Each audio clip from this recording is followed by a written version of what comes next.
আউযু বিল্লাহি মিনাশ শাইতানির রাজিম। বিসমিল্লাহির রহমানির রহিম।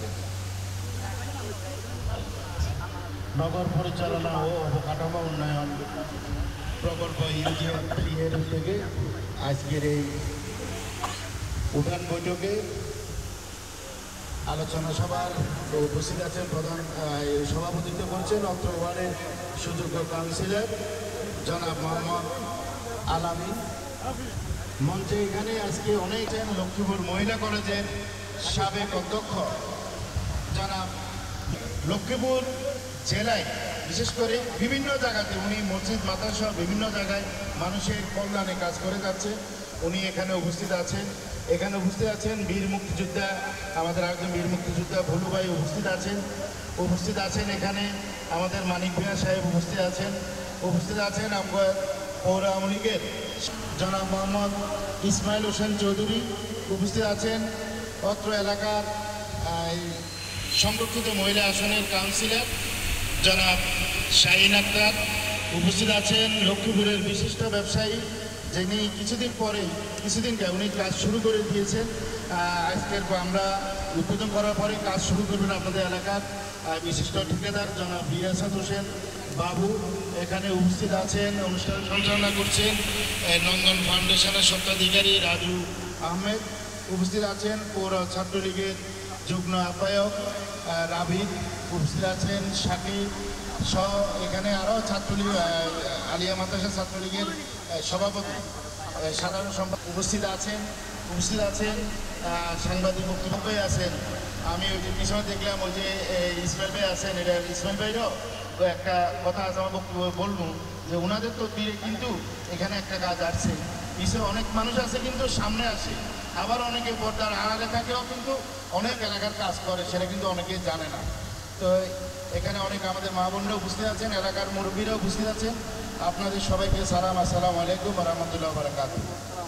নামাজের সময় চলে আসবে। আসলে আজকের এই যে আমরা তো রাস্তা কাজ উদ্বোধন করবো, মুরব্বীরা থাকবে, একজন হুজুরে মুনাজাত দিবে, রাস্তাটা উদ্বোধন করে দেয়। তাহলে আজকে আমরা এই এলাকার যারা গণ্যমান্য ব্যক্তি মুরব্বীরা আছে আমরা সবাইকে এখানে কী জন্য ডাকছি, সেটার কারণ হইল যে আমাদের এই যে কমিটিটা দেখেন আসলে কিন্তু পৌরসভা এটা কিন্তু নিয়ম, এরকম একটা কমিটি প্রতি 3 মাস 6 মাস অন্তর এলাকাতে এরকম একটা মিটিং করে মানুষের থেকে যে আপনি কি কাজ করছেন এটা হচ্ছে জবাবদিহিতামূলক সভা। আমরা এই কাজটা শুরু করেছি, এটা আপনারা কিছুদিন পরে দেখবেন যে 2 মাস 3 মাস পরে এই কাজটা চলমান থাকবে।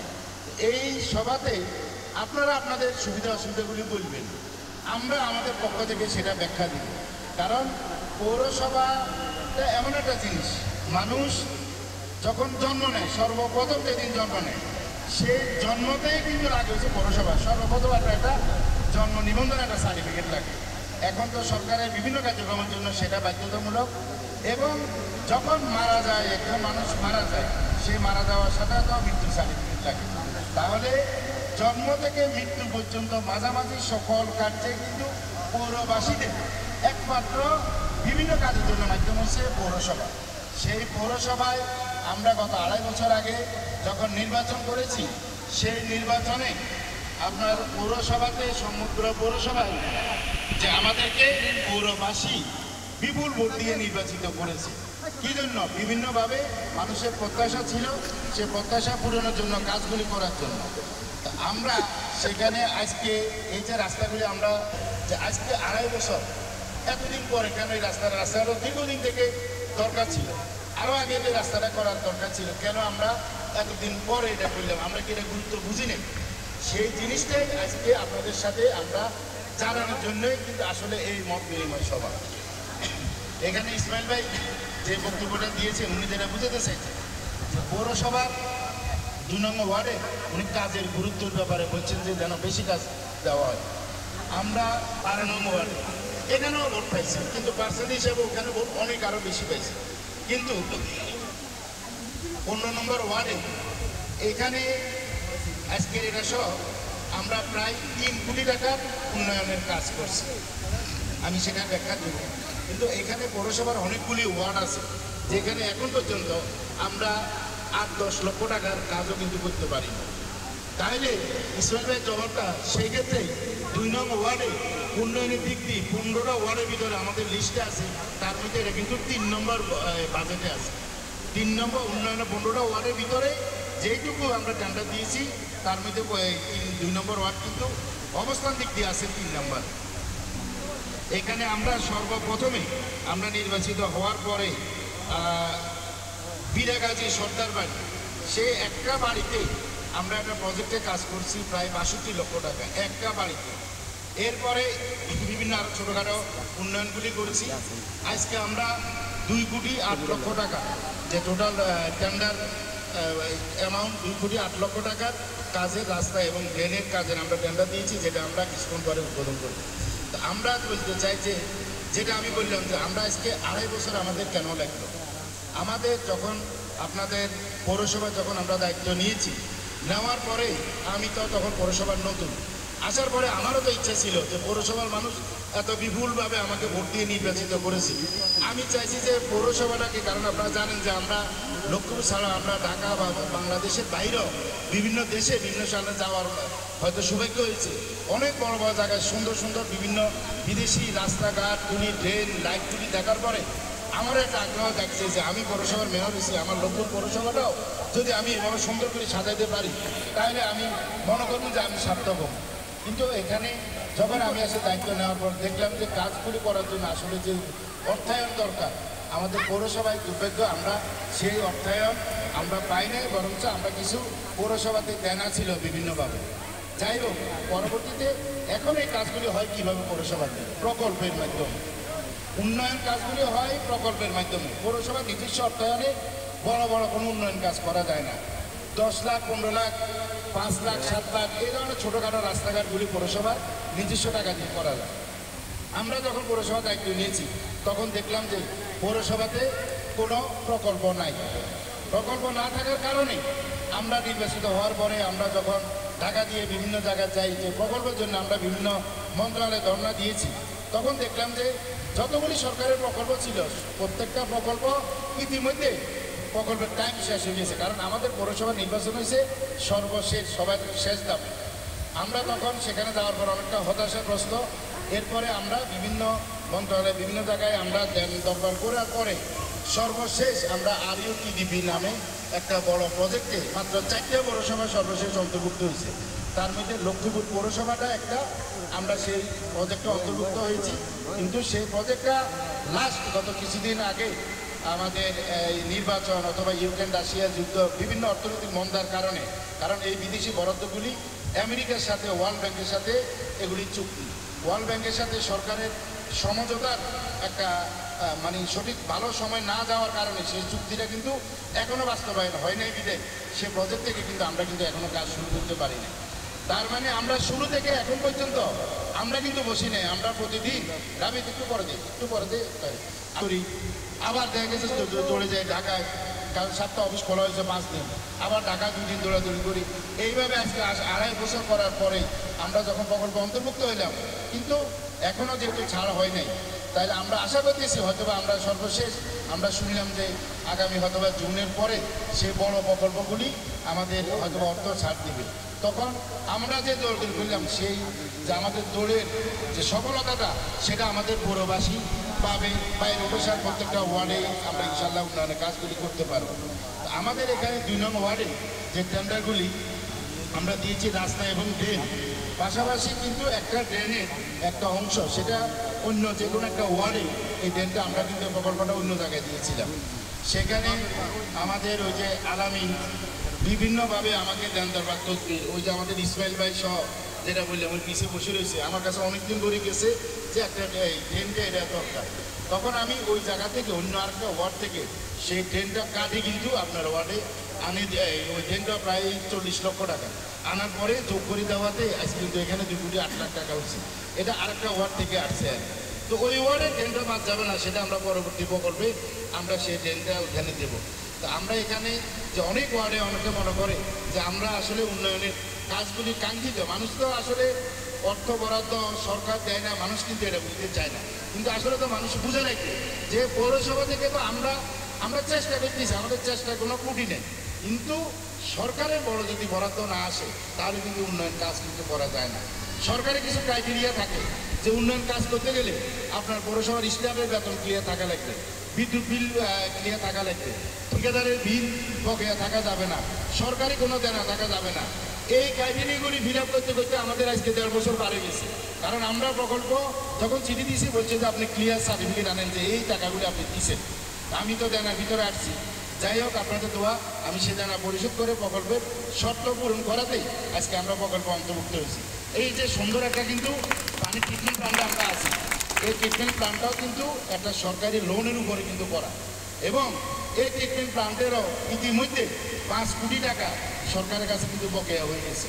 এই টাকাটা কিন্তু যেহেতু এখনও ওইভাবে তারা প্রেশার দেন, আমরা কিন্তু এই টাকাটা দিতে পারিনি।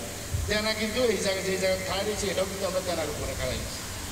যাই হোক, এখন এখানে আপনারা এই মাগরিবের সময় চলে আসবে, আপনারা দোয়া করবেন যে আমরা যেন সুন্দরভাবে সামনে যে সময়গুলি আছে এই সময়গুলি যে আমরা সুন্দরভাবে শুধু 2 নম্বর ওয়ার্ড, 6 নং ওয়ার্ডের কথা বলছেন যে 6 নং ওয়ার্ড, 7 নং ওয়ার্ড, এই যে ওয়ার্ডগুলিতে যে বেশি কাজ হয়েছে এর পাশাপাশি আমরা যে অন্যান্য যে ওয়ার্ডগুলি আছে আমাদের, কারণ লক্ষ্মীপুর পৌরসভার পৌর মেয়রকে বলা হয় পৌরপিতা বলা হয়। পৌরপিতা বলা হয় কেন, যেটা আমি বুঝলাম সেটা হলো যে পৌরবাসী যারা সবাইকে যেন সন্তানের মতো এক চোখে দেখা হয়। সেখানে আমার আরও অনেকগুলি ওয়ার্ড আছে, সেই ওয়ার্ডের আমরা এখনও কাঙ্ক্ষিতভাবে উন্নয়ন কাজ করতে পারি নাই। আমরা সেই জন্য সেই ওয়ার্ডবাসী সামনাসামনি গিয়ে প্রশ্নের সম্মুখীন হতে পারি না। তো আমি এই যে আজকে আপনার ওয়ার্ডে আসছি, কী জন্য আসছি, কাজ নিয়ে আসছি, বড় করে আসছি। আমরা আবার এইভাবে যেন প্রত্যেকটা 15টা ওয়ার্ডে সুন্দরভাবে মানুষের প্রত্যাশা পূরণ করতে পারি, যেন মানুষের যে ভোট দিয়ে আমাদেরকে নির্বাচিত করতে পারছে আমরা যেন সেই প্রত্যাশা পূরণ করতে পারি। আমরা আবার এই যে আমাদের যে বিভিন্ন কর্মকাণ্ডগুলি চলছে, উন্নয়ন কর্মকাণ্ড, এই উন্নয়ন কর্মকাণ্ডের ভিতরে আমরা হয়তোবা সামনে চিন্তা করছি আমাদের এই বাইরে একটা কথা বললে তবরক শাহ মসজিদের, এই তাগারি শাহ মসজিদের পাশে যে বাড়িটা, এটা আমি দেখতে গেছি, ওনারা বলছে, কিন্তু আমি তাৎক্ষণিক দেখলাম যে আসলে এই কাজটা করতে টাকা বেশি লাগে এবং টেন্ডার দিতেও সময় লাগে। কিন্তু ওনারা দেখলাম যে এই বর্ষাটা যদি চলে আসে, বর্ষা আসলে পুকুরে পানি উঠে যাবে, তার মানে আবার 1 বছর লাগবে, কাজটা কিন্তু তাৎক্ষণিক করা যাবে না। পরে আমি যাই হোক নগদ টাকা মিলে তাৎক্ষণিক আমি কাউন্সিলর বলে আমাদের কাজটা করো, এটা টাকা পয়সা যেটা হোক আমরা ব্যবস্থা করে দেবো, তারপরে কিছু ইয়ে করো। তো অনেক সময় আমরা মানুষের গুরুত্বপূর্ণ প্রয়োজনে ইমার্জেন্সিও কিছু কাজ করাই। আমাদের একটা টার্গেট আছে ইনশাল্লাহ, সামনে হয়তোবা আগামী বছর থেকে আমরা এই এলাকাতে গণ্যমান্য যারা আমাদের মুরব্বীরা আছে ওনাদের পরামর্শ নিয়ে আমরা বড় কাজগুলিও করব, এবং এলাকাভিত্তিক কিছু বড় বড় যে বাড়ি আছে সে বাড়ির রাস্তাগুলিরও উন্নয়ন কাজ আমরা করব। আপনাদের পরামর্শ নিয়ে শব্দ করা যাবে না, অথবা দেখা গেছে একবার আপনারা বললেন যে 5টা বাড়ি আমার লিস্ট দিলেন, আমি করলাম আবার করলাম, এইভাবে আমরা চাই যে একেবারে মেইন রাস্তা থেকে মানুষের ঘরের পর্যন্ত প্রত্যেকটা রাস্তা সুন্দরভাবে হোক, এবং কোনো পানির যেন এই ড্রেনেজে পানির ভিতরে মানুষ যেন না ডুবে থাকে, আমাদের সেই চিন্তাটাই থাকবে। আমাদের চিন্তাভাবনা আছে, আমরা যে বড় প্রজেক্টটা দিছি RUTDB, সেখানে একটা প্রজেক্ট দিছি রহমতখালী খালের 2 পাশে বাধাই করে হাতির ঝিলের মতো প্রায় 2 পাশে বেঞ্চ দিয়ে যেন আমাদের মুরব্বী যারা আছেন বিকালবেলা ওখানে বসতে পারে, সুন্দর একটা আড্ডা দিতে পারে। আমরা কিন্তু প্রকল্পের ভিতরে আমরা সেই জিনিসটা দিয়েছি। আমরা চাই যে লক্ষ্মীপুর বাজারে সুন্দর, অনেকেই বরিশালের লাইটের কথা বলে, বাজারে কাজ শেষ হলে আমরা বাজারটাকে সুন্দর করে লাইটিং করার, একটা সুন্দর লাইট করার আমরা উদ্যোগ নিব ইনশাল্লাহ। আমরা চাই যে আমরা প্রকল্পের ভিতরে আরেকটা জিনিস আমরা দিয়েছি, সেটা হলো দক্ষিণ তেমনিতে যে আল্লাহর নামের উপরে একটা সুন্দর একটা প্রায় 1 কোটি টাকা আমরা একটা বাজেট দিয়েছি, 1 কোটি টাকা ব্যয় একটা মুরাল, যেখানে আল্লাহর বিভিন্ন নাম থাকবে, একটা নান্দনিকভাবে একটা মুরাল থাকবে। আমরা উন্নয়নও করব, আমরা দেখা গেছে যে সাথে পাশাপাশি ধর্মীয় প্রতিষ্ঠানের যেমন আমরা উন্নয়ন করছি, পাশাপাশি আমরা যেন আমাদের ইসলাম ধর্ম আরও প্রভাবিত হয়, আমরা সবগুলি সব দিক দিয়ে আমরা দৃষ্টি রাখছি, সব কাজে আমরা ইনশাল্লাহ করতে চাই। আমরা জাতির জনক বঙ্গবন্ধু শেখ মুজিবুর রহমানের যে একটা মুরাল প্রায় 36 লক্ষ টাকা ব্যয়, যেটা বৃহত্তর নোয়াখালীতে এত বড় মুরাল নাই, আমরা পৌরসভার পক্ষ থেকে লক্ষ্মীপুর সরকারি কলেজে আমরা সেই মুরালটা করে দিয়েছি। আমরা এই কাঁচা কিচেন মার্কেট, যে কিচেন মার্কেটের সুযোগ সুবিধাটা আমাদের এই 2 নম্বর ওয়ার্ডের যারা ব্যবসা করে জেলে সম্প্রদায় ওনারাই কিন্তু পাচ্ছে। আমরা কিচেন মার্কেট কিন্তু একটা আধুনিক কিচেন মার্কেট করে দিয়েছি। আমাদের বিভিন্নভাবে বিভিন্ন উন্নয়ন কাজ করার জন্য আমরা চেষ্টা করি। আপনারা শুধু আমাদেরকে সহযোগিতা করবেন এবং যে আমরা যে কাজগুলি করি সেই কাজটাকে যেন আমরা সামনে এগিয়ে নিতে পারি সেক্ষেত্রে আপনারা সবাই সহযোগিতা করবেন, আমাদেরকে দোয়া করবেন এবং আমাদেরকে আপনারা উৎসাহ দেবেন। এই মেঘনা রোডটা যেটা, এটা হলো এই এলাকার সবচেয়ে বড় একটা সমস্যা। মেঘনা রোডের ব্যাপারে আমাদের বিভিন্ন কিছুটা মাহবুব সাহেব বলেছেন। এই মেঘনা রোডটা আমি যখন নির্বাচিত হয়ে আসার পরে এরপরে এটা যখন তদবির শুরু করলাম, আমি যাওয়ার পরে দেখলাম যে এই মেঘনা রোডটা সাবেক মেয়র সাহেবের উনি এটা এই সড়ক ও জনপথে অন্তর্ভুক্ত করার জন্য চিঠিটা উনি দিছে কি জন্য? এটা ভালোর জন্য দিছে। কারণ সড়ক জনপথ করলে বড় করি হেভি করি করবে, পৌরসভার তো এত বড় ফান্ড নাই। পৌরসভা করলে এই রাস্তা দেখা গেছে 1-2 বছর নষ্ট হয়ে যাবে, অনেক বড় রাস্তা। সেখানে আমি যাওয়ার পর দেখলাম যে ফাইলটা এখনও মন্ত্রণালয়ের প্রথম। আমি সেই ফাইলটা নিয়ে অনেক দিন ওবায়দুল কাদের সাহেবের থেকে ডিও নিছি, এরপরে সড়ক ও জনপথে বিভিন্ন দপ্তর করার পরে এটা এখন ভৌত অবকাঠামো যেখানে ওই জায়গাতে এই ফাইলটা আছে। আমাদের যে মন্ত্রীরা আছে, আমাদের এমপি সাহেবরা আছে, ওনারা সহযোগিতা তদবির করে এই ফাইলটাকে শুধুমাত্র অ্যাক্টিভে নিলে এই রাস্তাটা কিন্তু বড়োভাবে টেন্ডার হয়ে যায়। তো এই কাজটা আসলে করার জন্য আমি মেয়র হিসাবে কাজ করি, সাথে সাথে আমাদের লক্ষ্মীপুরে আসলে বড় সমস্যা হলো আমাদের কোনো বড় অভিভাবক নেই। শুধুমাত্র আমাদের যদি অভিভাবক থাকতো এই লক্ষ্মীপুর আজকে এত পিছিয়ে থাকতো না, আমরা আরও অনেক দূরে যেতে পারতাম। এই কাজটার জন্য আমরা বিভিন্নভাবে আমাদের এমপি সাহেবদেরকে বলছি, আমাদের নয়ন ভাইও গেছে, বিন্দু সাহেবকেও বলছি, ওনার সবাই মিলে যদি আবার চেষ্টা করে, আশা করি এই রাস্তাটা যদি সড়ক থেকে অন্তর্ভুক্ত হয়ে যায় এটা কিন্তু অনেক বড় টেন্ডার হইবে এবং অনেক আশা করি এই 2 নম্বর ওয়ার্ডবাসী 2 নম্বর এবং 14 নম্বর দীর্ঘদিনের সমস্যার সমাধান হবে। তো আমরা চেষ্টা করব। তারপরেও আমি বলতে পারি না, যদি শেষ পর্যন্ত দেখি, যেহেতু আমাদের আরও 2.5 বছর সময় আছে, আমরা আরও 6 মাস 1 বছর পর্যন্ত দেখব। যদি দেখি যে ইঞ্জিনিয়ার সড়ক জনপথে এটা কোনো ব্যবস্থা করতে না পারে, তাহলে আমি এখন কথা দিচ্ছি না, তবে আমি চেষ্টা করব যে আমাদের যে বড় প্রজেক্টটা RUTDB সেই প্রজেক্টটা যদি আমাদের পাস হয়, আমরা চেষ্টা করবো অন্তত শেষ সময় হলো এই রাস্তাটা যে দীর্ঘদিনের যে কষ্ট, সেই কষ্টটা আমরা ভিন্নভাবে হইলো সড়ক জনপথ থেকে আবার কেটে পৌরসভা এনে হইলো অন্তত এটাকে চলাচল উপযুক্ত করার জন্য আমি নিজের এরকম একটা প্ল্যান রাখছি। আপনারা সবাই দোয়া করবেন যেন আমাদের কাজে আমরা সাকসেস হতে পারি। তো আমরা যেহেতু প্রজেক্টের কাজ, এখানে অনেকে প্রজেক্টের কাজের গুণগত মানের কথা বলছেন, আমাদের সাংবাদিক সাহেব বলছেন যে রাস্তাটা ওদিকে বের করার জন্য। এটা যে প্রজেক্ট, এটা হচ্ছে কোভিড রিকভারি প্রজেক্ট। এই প্রজেক্টের গুণগত মান অটোমেটিক ওরা থেকে কনসাল্টেন্ট আছে, সবসময় কাজ দেখে এবং এই প্রজেক্টে 2টা কাজ হয়েছে। যে কাজটা হয়েছে সেই কাজটা শিল্পীকরণী, সোনালীকরণী এবং হাসপাতাল রোড। সবাই বলছে যে লক্ষ্মীপুর পৌরসভার ইতিহাসে এত ভালো কাজ আর জীবনে হয়নি। সেই প্রজেক্টের এই কাজ হলো এটা। কাজ ইনশাল্লাহ গুণগত মান ভালো হবে, কিন্তু প্রজেক্টে যতটুকু আছে এর বাইরে এটা তো টেন্ডার হয়ে গেছে। এই পরিমাণ লেন, এটা উইথ, এটা হাইট, ওইভাবে কাজ করবে, এর বাইরে যাওয়ার এখানে সুযোগ নেই। শুধু আপনারা একটা কাজ করবেন, প্রজেক্টের রাস্তার একটা মাপ আছে, সেই মাপটা, কারণ রাস্তার কাজটা হয়ে যাবে পরবর্তীতে দীর্ঘদিন এই এলাকাবাসী কিন্তু এই রাস্তার সুফল ভোগ করবেন। আমরা 2-1টা জায়গাতে মনে হয় মাপের কিছু ওয়াল ভাঙা। আপনাদেরকে ধন্যবাদ এবং কৃতজ্ঞতা জানাই। আপনারা সবাই আমাদের জন্য দোয়া করবেন যেন আমরা লক্ষ্মীপুর পৌরসভাতে মানুষের যে প্রত্যাশা আছে সেই প্রত্যাশাগুলি পূরণ করে আমরা উন্নয়নের ধারাটা আমরা অব্যাহত রাখতে পারি। আপনাদের সবাই সুস্বাস্থ্য এবং মঙ্গল কামনা করে আমি আমার সংক্ষিপ্ত বক্তব্য শেষ করলাম। জয় বাংলা, জয় বঙ্গবন্ধু।